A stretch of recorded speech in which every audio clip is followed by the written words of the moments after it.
This is Adamantly Analog, episode 65. This week, we're talking about cool components and the Lost Ruins of Arnak adventure chest.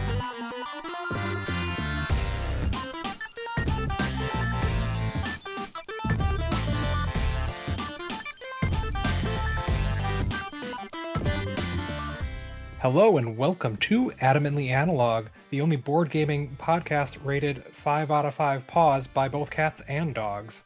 I'm your host, Harrison Dunn. Well, I'm glad we could bring them together for this purpose. Board Yep. games. Something they can't even participate in without thumbs. You know what? I probably should have said 4 out of 4 paws because, what cat or dog's got 5 paws? Man, I just made a fool of myself. Leave it in. All right, we'll keep it. I'm Corey Murphy. Hi. Hey, Corey. How's it going? Tired. Yeah. Yep. Yeah. You are back on the grind with school, aren't you? Thankfully, I have like a week and a half left before kids actually show up, but I have a lot to do and I'm stressing out already. Tell you what, not a lot of time for board games. Sounds like you need a little bit of a break. Yeah, I need to take off. I need like maybe 2 months off real quick.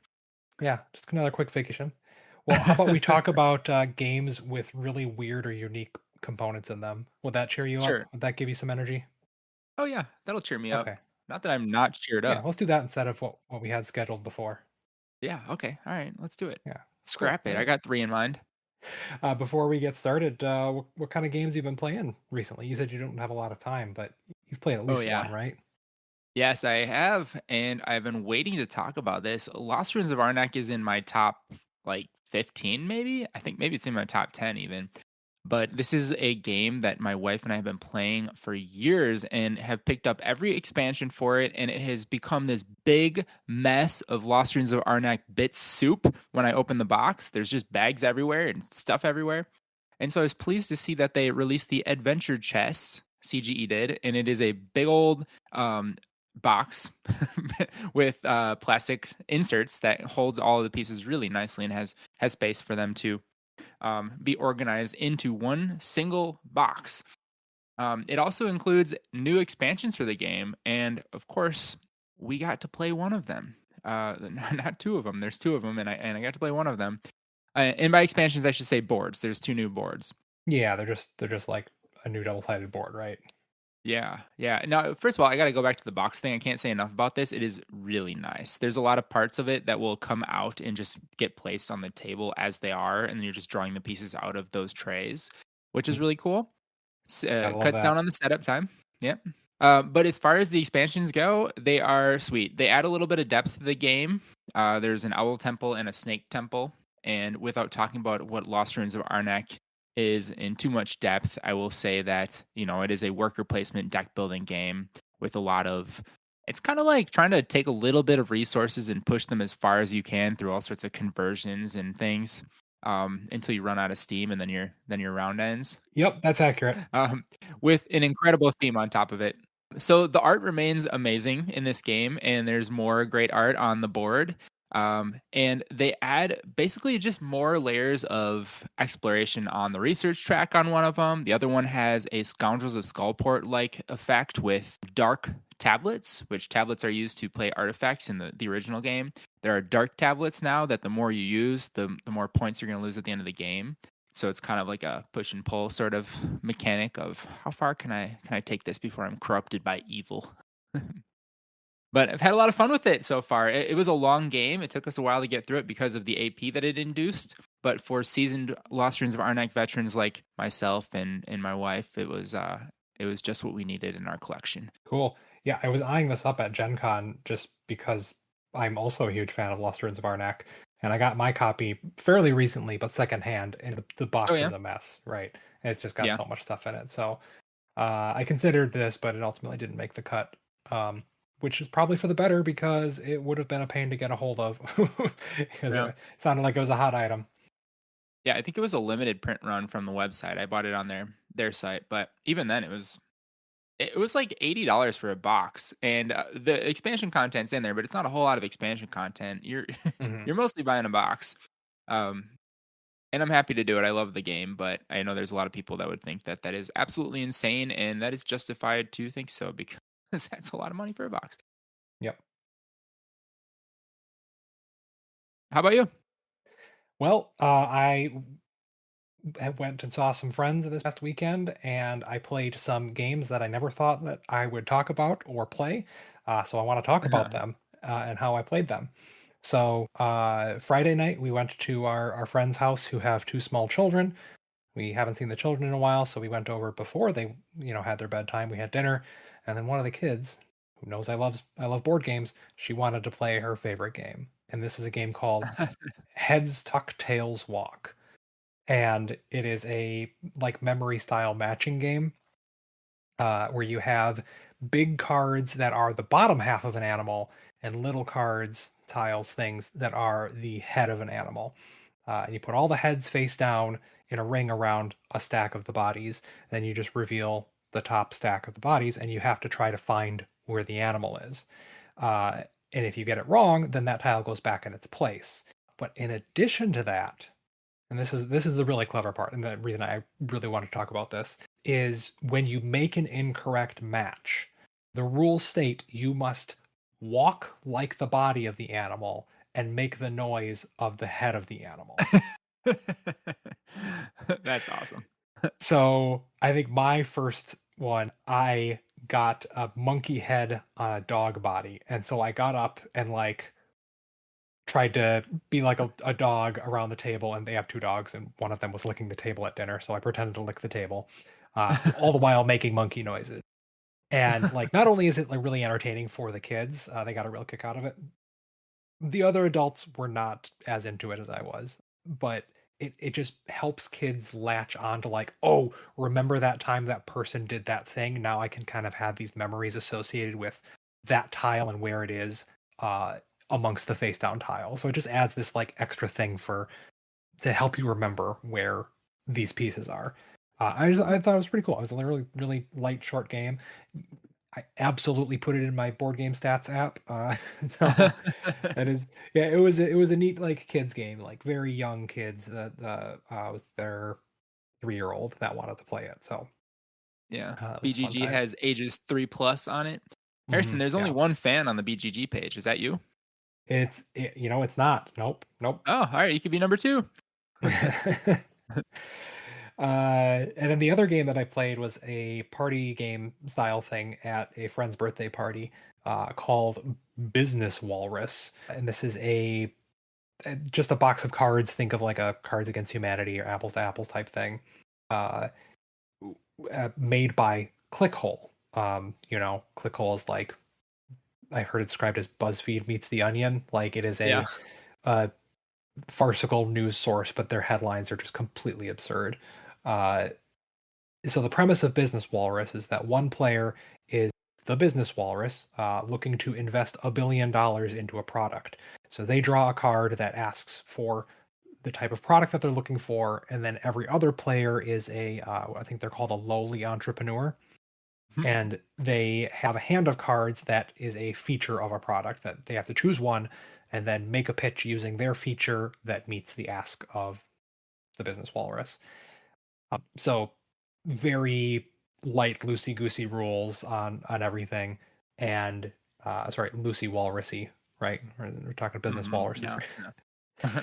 Yeah. and definitely going to favor people who are light on their feet and a little bit more comfortable making up bizarre stuff and selling it on the spot. I think there's a Jackbox game that's very similar to this. Mhm. But yeah, it was Oh, yeah. Patently stupid. yeah, I think yeah, that sounds right. That's a good one. So it was a fun time. Took way too long for 4 or 5 players. We played it for like an hour and a half and barely made it once around the table. I think for everyone to be the business walrus. Um, but yeah, it was a goofy fun time.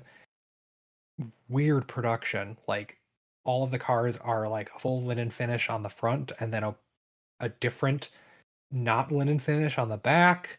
And the rule book is like 12 pages, but only 4 of them are rules, and then the rest of it is just absurd clickhole style writing for an FAQ. And the game was like, one of the FAQ questions was, I'm super claustrophobic. Do I have to sit inside the box while playing? And the answer is yes. That's all. Yeah. It just absurd stuff like that. So I wouldn't run out and buy it or even recommend playing it, but if it's there and someone suggests it, like, sure, say yes. It's a weird time. I love the premise. It's clickhole. Yeah. Yeah.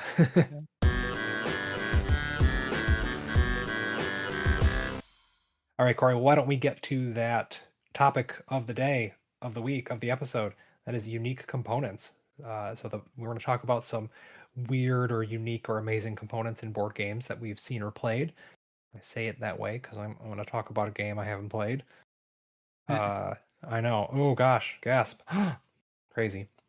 So instead of doing a first player rule, because I couldn't think of anything on the fly, uh, there's the game of Wavelength, right? That's got a crazy unique component in it. And then the Yeah. thing where you put a dial that kind of tells you where in the wavelength you have to be, and then if you're not familiar with the game Wavelength, you can look it up. It's got this crazy component piece to it. So I have a quiz about Wavelength. What are the suggested team names for Wavelength? In the rule book, they don't give a first player rule, but they do a recommended team name once you've divided No, yourselves and decided who goes first.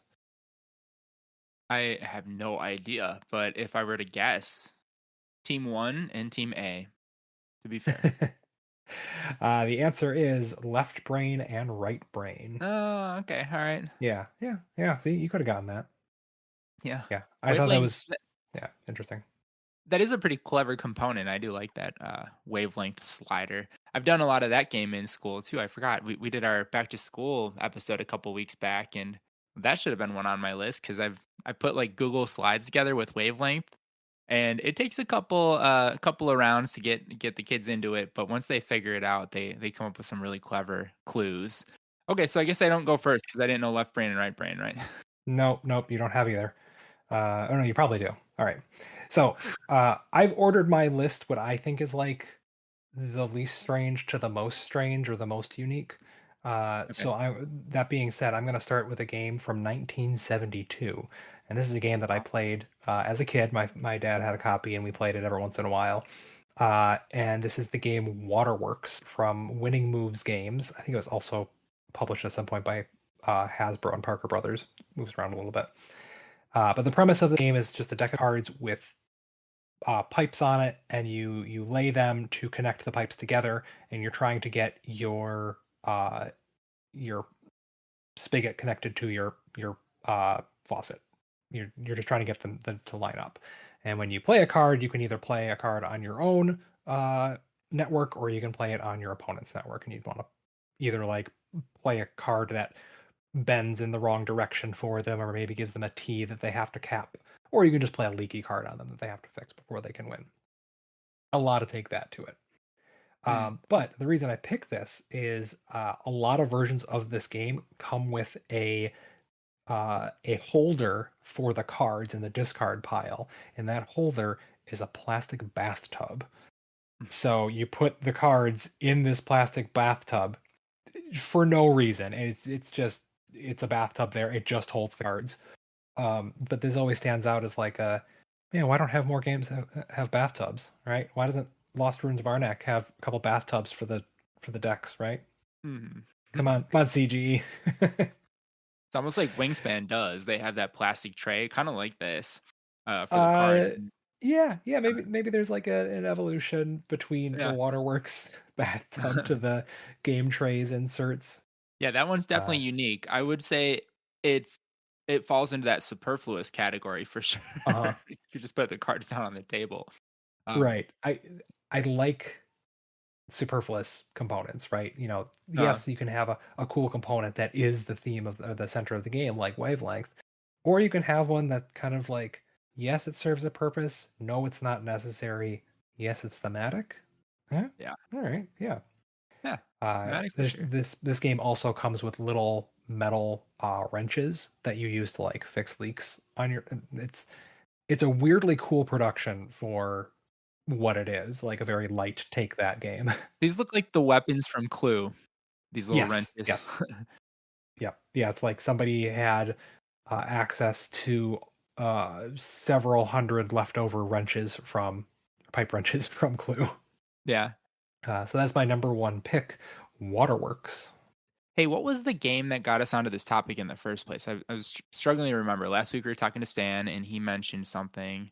Wasn't it one of his games? Was it? We were talking about food games. Viticulture, durian. Oh, it was durian.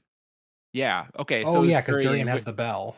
Has the bell, yeah, and so we got on the topic of, like, what is the most unique component in board games, and that became this episode, but it was also, like, along the lines of what is the most unique and useful component in board games too, so I tried to kinda stick with that script for mine, as far as these actually serve a purpose that can't be replicated by just cardboard or some alternative, although some of my components are cardboard, but I do have some honorable mentions that are completely superfluous that don't really add anything to the actual game experience. So I'll come back to those later.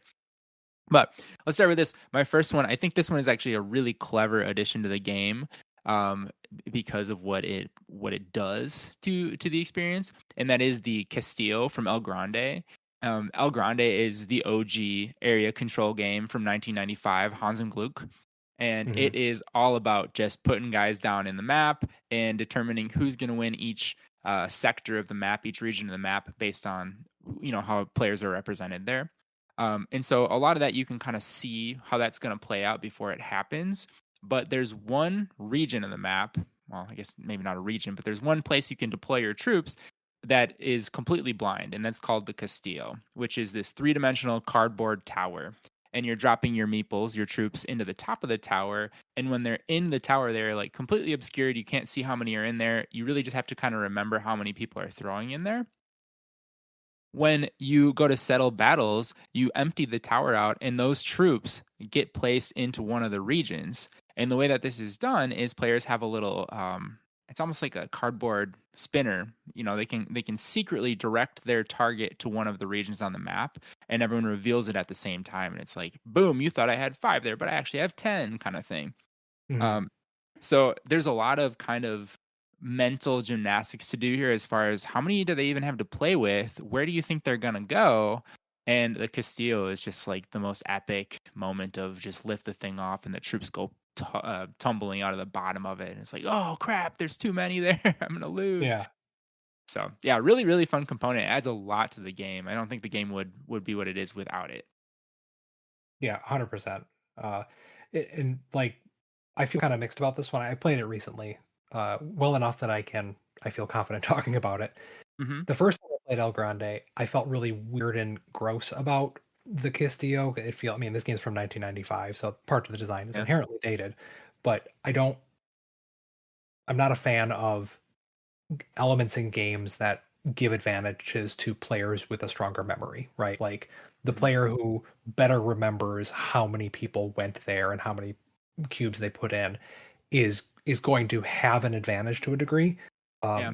The second time playing this, I was like, oh no, actually, you can go by this on vibes. You can do vibe Right. checks on this because ultimately i- the number of cubes in there matters less as to where they're being sent because they all have to go to the same location.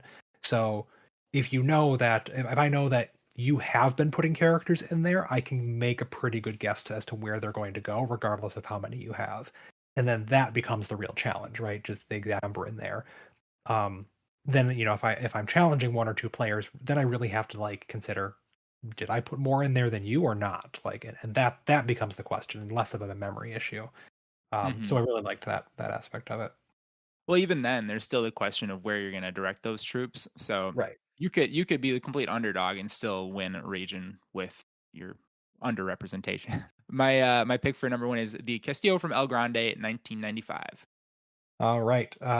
Moving much forward in time, my second pick is from 2018 and Aaliyah.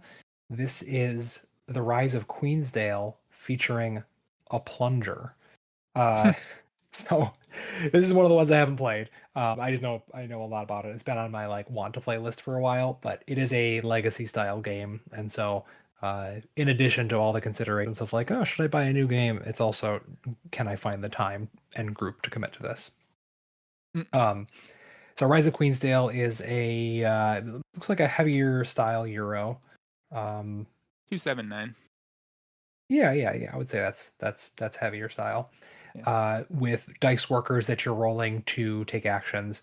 There's going to be like some stickering element over the course of the game where you change your dice and different features on the boards, standard legacy stuff. But the game board is a grid of hexes that can be removed and added based on things that are being built. So if you if you're going to build a building that will affect you for the rest of the campaign, you're going to out this hex tile, pop it out of the board, and then pop a new tile back in from what it looks like. Mm. And they provide this tiny little plunger to aid in that because you're on a board. It's kind of like a dual layered or maybe more layered board where you are picking up pieces out of it that might be stuck in there. And so they provide a plunger to help kind of like suction it up and then also force it back in, force in a new one. Very like bizarre production. I don't. The only other thing I can think of is there's like what's it called? Ice, some other game that is coming up soon about like layered hex tiles where that you uh take off the table to reveal more stuff as you dig down underneath the ice. But it's a very like unique system, and that's the main reason that I want to just try this and check it out. And the fact that it comes with a plunger that is not thematic but very useful is Yeah, is not just at all. another like little bit on it. Yeah. Yeah, it sticks out. I'm looking at a picture of this, and it's this nice pastoral kind of medieval scene. And then there's a pink plunger sitting on the table. There's no pink in any of the other art on the Yep. game. It almost looks Yep. like someone just went to the hardware store and brought that home on their own Yeah. Yeah. DIY edition. But yeah, it's not a bad idea to just have a plunger hanging around. You could probably use it for Castles of Burgundy too. Yeah. That's probably true.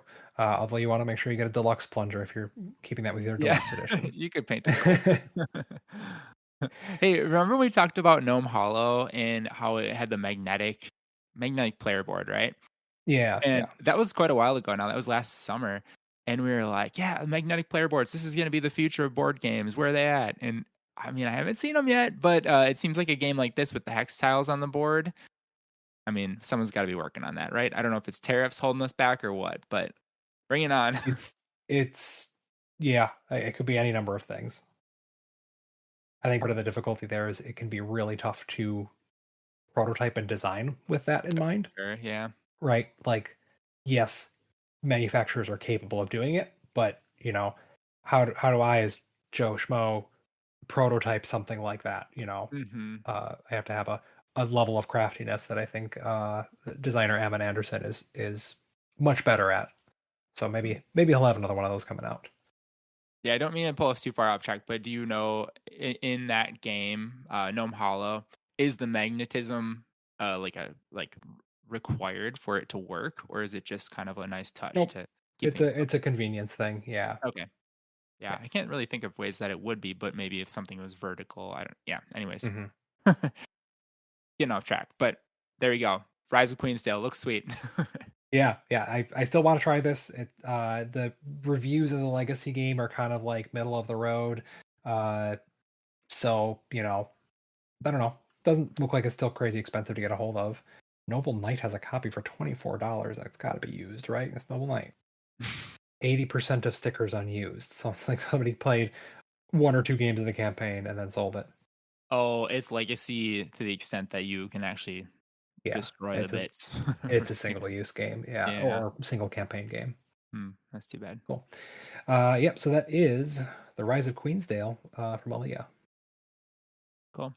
My second pick is the tower from Return to Dark Tower. This is kind of a tower themed list for me, at least to this point. Return to the Dark Tower is the 2022 Restoration Games reboot of a classic adventure game. First of all, Harrison, can I just ask, have you played this one? I've not. I've seen it Okay. played many times. Yeah, I used to come to Yeah. game night quite frequently. It's hard to miss, isn't it? Yep. Not only is it huge because the tower is like a foot and a half, it also makes noise. Yep. It has a bajillion bits. But this was a huge deal when it came out in 2022, and I think it's completely fallen off the radar after that. Personally, I'm not a huge fan of the game, so that take that as you will. I think if you think you're going to be interested in this game, you probably will like it. It is lighter. It's a fantasy game, and if you're drawn to the kind of toy-like nature of the tower, you'll enjoy that. It's definitely got that feel to it. But the common complaint about this one is that it's got all these great pieces, all these great bits. The production is through the roof, but the game is run s- through an app, like pretty significantly. A lot of the stuff is settled by an app. And I would be okay with that. I think apps can really enhance a game. I really like it in Descent, for example. But in this case, it obscures and abstracts things to the point where I don't really know why things are happening. You know what I mean? Hmm. And like it almost just takes you away from the board for too long sometimes. There's quests you go on, you jump into the app and you have to kind of like click your way through the dungeons and it's like, what do I why did I set all this stuff up for? Right, but right. but anyways, the point of this is that it's got the cool tower, and the cool tower is something it communicates with the app. However, it kind of operates on its own because at the end of each player's turn, you're taking one of these little plastic skull bits, which you collect from the map, kind of pandemic style, like one action per cleanse action is what they call it. And you're taking them off the map. You're cleansing the land. But at the end of your turn, you need to drop them into the tower. And when you do that, it triggers the tower to like make noise and flash colors, and bits and pieces of it inside are spinning around, and it may just like shoot a skull piece out at you. And we're presuming that there's players sitting around the table. When a skull ends up in your region, you have to then place it into the land in that region. So then you have now a new threat that you have to go and cleanse from. So it's pretty cool. It works decently well. I've heard that the batteries last about as long as one single game. So you're going through a couple of double A's each time you play, Really? which is kind of unfortunate. Yeah.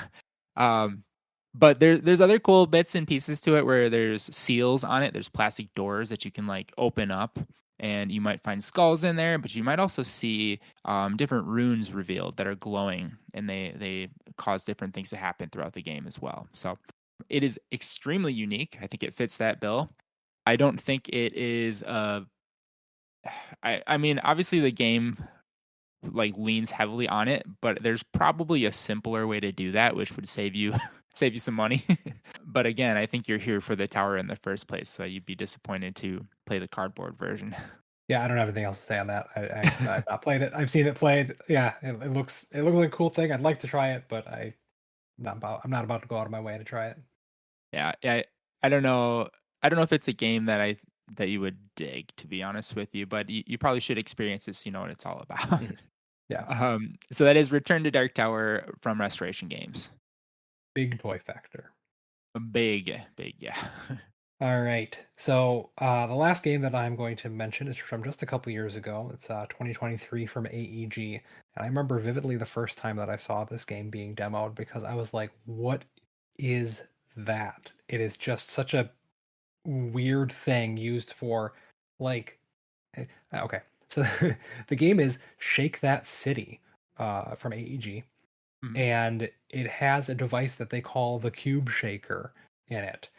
So the premise of this game is it's like kind of like a city building tile game where you're trying to arrange tiles on I think it's like a 5 by 5 or 7 by 7 grid in front of you. To try to get the most points. To each tile has a different scoring condition, and there's like some objectives for each round, like fairly standard stuff for puzzle tile laying game. mhm. But the way that like they do this is there's this cardboard contraption that is a box with a hole in the top, a like lever thing that you have to hook up with a rubber band, and when you shake the box, put it on the table, press this button lever thing, and then lift it up, and it will drop a 3 by 3 perfectly laid down grid of cubes, with a little bit of space in between. Um, and the color of those cubes, each color represents a different type of tile. So you randomly, quote unquote, randomly generate this grid of cubes, and then the active player who made this picks one of the colors in it and lays down tiles of those colors in the pattern made in this 3 by 3 grid. It's kind Huh. of really, really, this is kind of difficult to talk about in a Yeah. purely audio medium.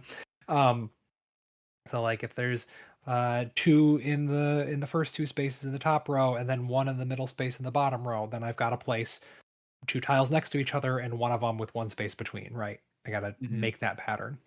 And then all the other players are going to pick a different color other than the active player and do the same thing. So there's a Mm, little bit like a drafty feel to it as well. And you just put the cubes back in the thing, shake it up, and do it again. I've been fascinated by this component ever since I saw just that demo of the game and played like a couple rounds. I want more games to have this like weird, unique contraption thing that you build, and there's kind of like a mechanical nature to it.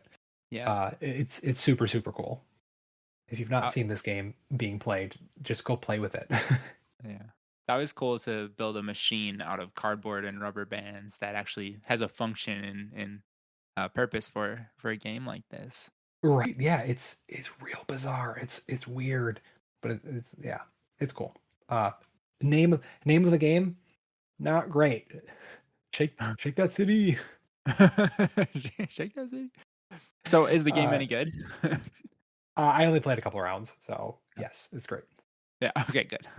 Yeah, It, AEG, yeah, they always do a good job with these types of games. Looks fun. I'd play it. yeah. Or just over 1,000 ratings. The BGG community rates it at just over a 7.1. So that's pretty good. Usually worth your time Yeah, to check out.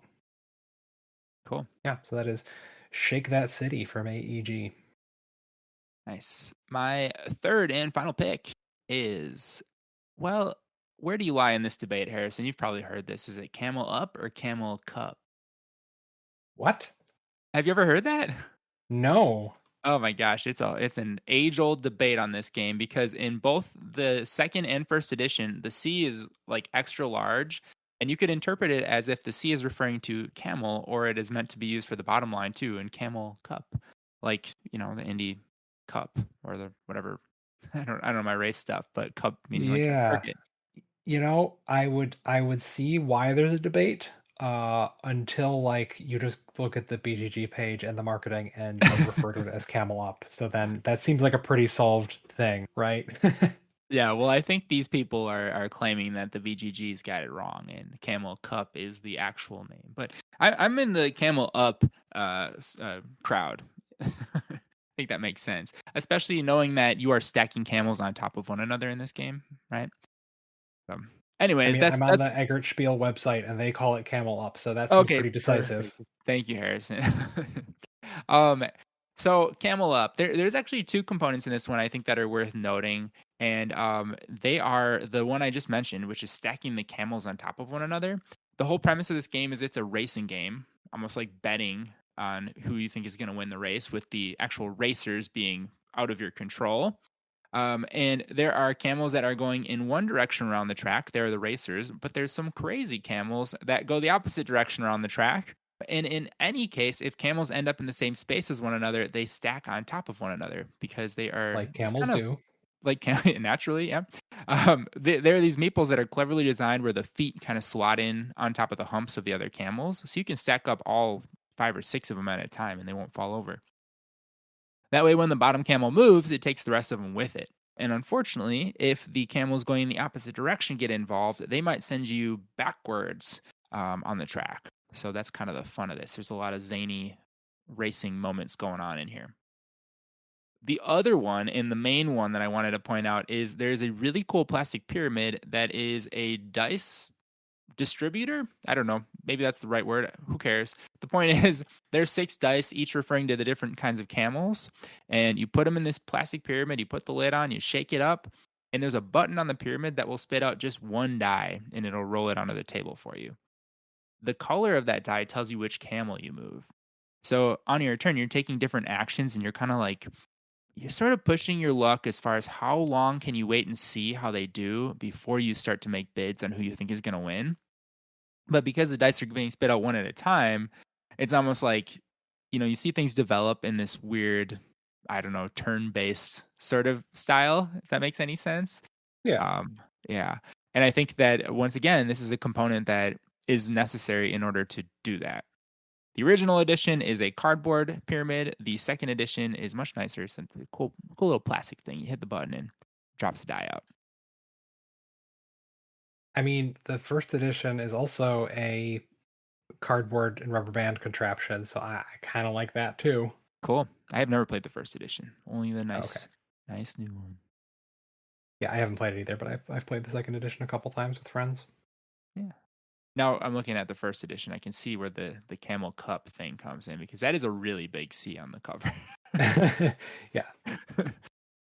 All right. So anyway, that's my third and final pick, Camel Up from Lookout Games. All right, that's a pretty unique and interesting list we have there, Corey. Uh, we have Waterworks, The Rise of Queensdale, Shake That City, and El Grande, Return to Dark Tower, and Camel Up. Hmm.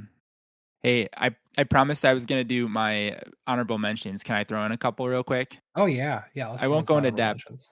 but we were waffling on this last week. The slap bracelet. Did you figure out what game that came from? No, I didn't. What was it? It was Dinosaur Island, and it was just a Oh, first turn marker, so it is superfluous. But I mean, come on, that's fun. It's your I turn. think Pop. I I feel like we've actually talked about that before on Yeah, this I think we podcast. have. Now that yeah.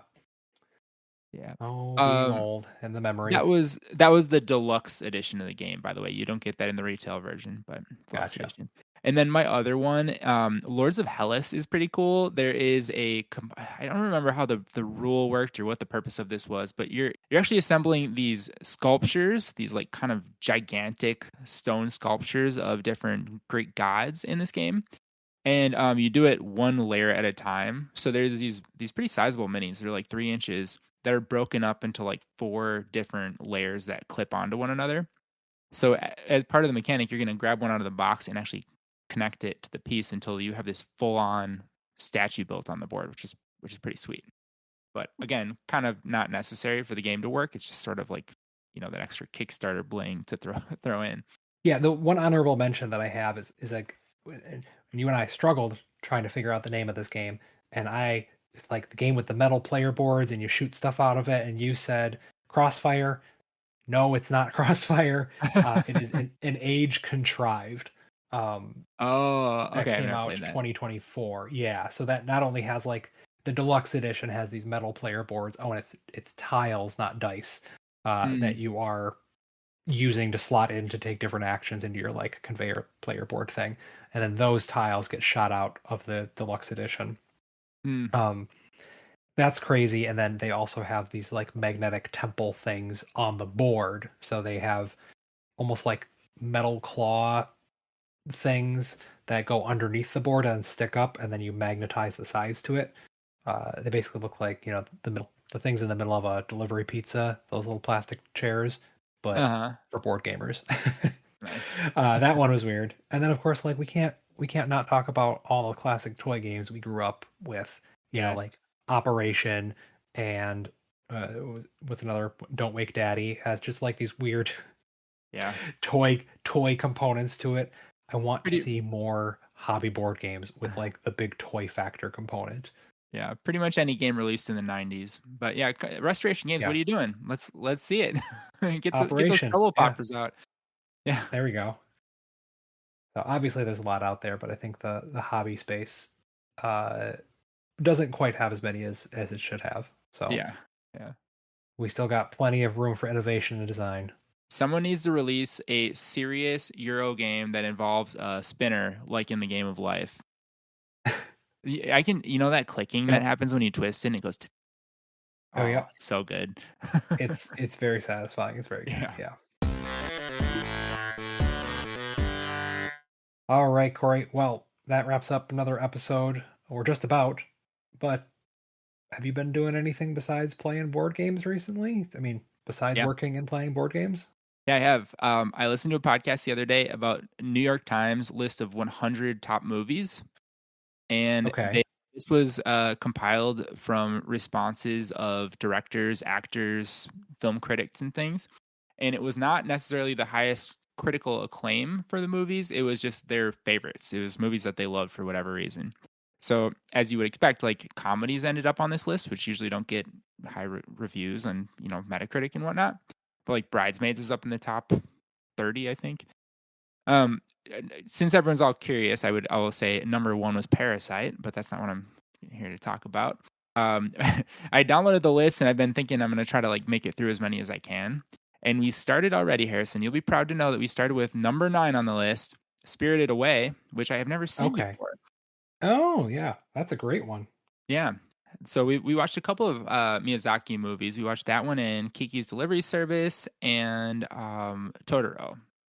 And I liked it. I think it was really cool. I don't really understand what I watched though. But it was really neat, and I like the animation is super unique. The lore is really engrossing. It's sort of like I don't know. It's something I'm just not used to seeing. Yeah, the world building and just yeah, the world of those characters feels so much more immersive than a lot of the modern cinema we're used to, Yes. especially in animation. Like it just yeah, it obviously it comes from a different culture. Like we grew up in the U.S. and it's from Japan, but Yeah. yeah, there's something special those Miyazaki films, especially the older ones. And something about like the mannerisms of the characters, even though they're animated and it's even like not a really great frame rate because a lot of these came out in the 80s. Um, you get some real raw emotion out of these characters in the way that they're interacting with one another, and there's like I don't know, there's a lot of moments where there's young female leads in these movies, and there's like sorrow that just like gets you in the heart, you know. It's just Yep. the way that they act and they carry themselves. It's like, oh, I feel for you, even though you're animated. So, yeah, how about you? Well, I finally finished the main story in God of War Ragnarok after many, Ooh. many weeks.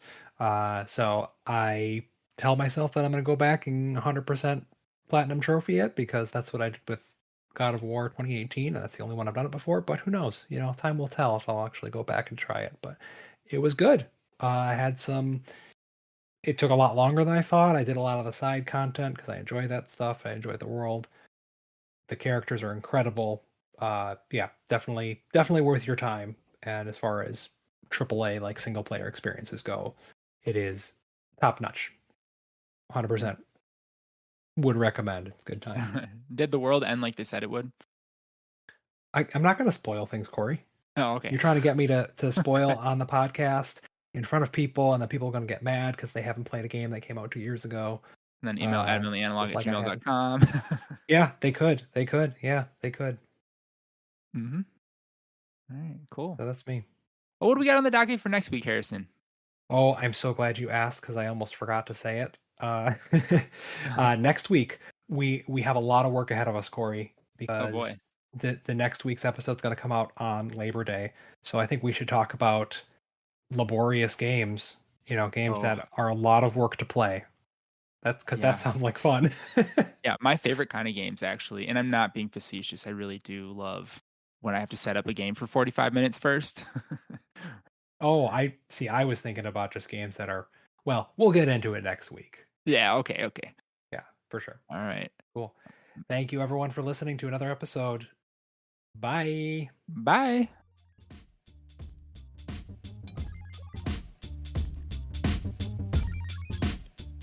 Adamantly Analog is Corey Murphy and Harrison Dunn. Original themes and bumper music by Corey Murphy. Reach us at adamantlyanalog@gmail.com. Thank you for listening.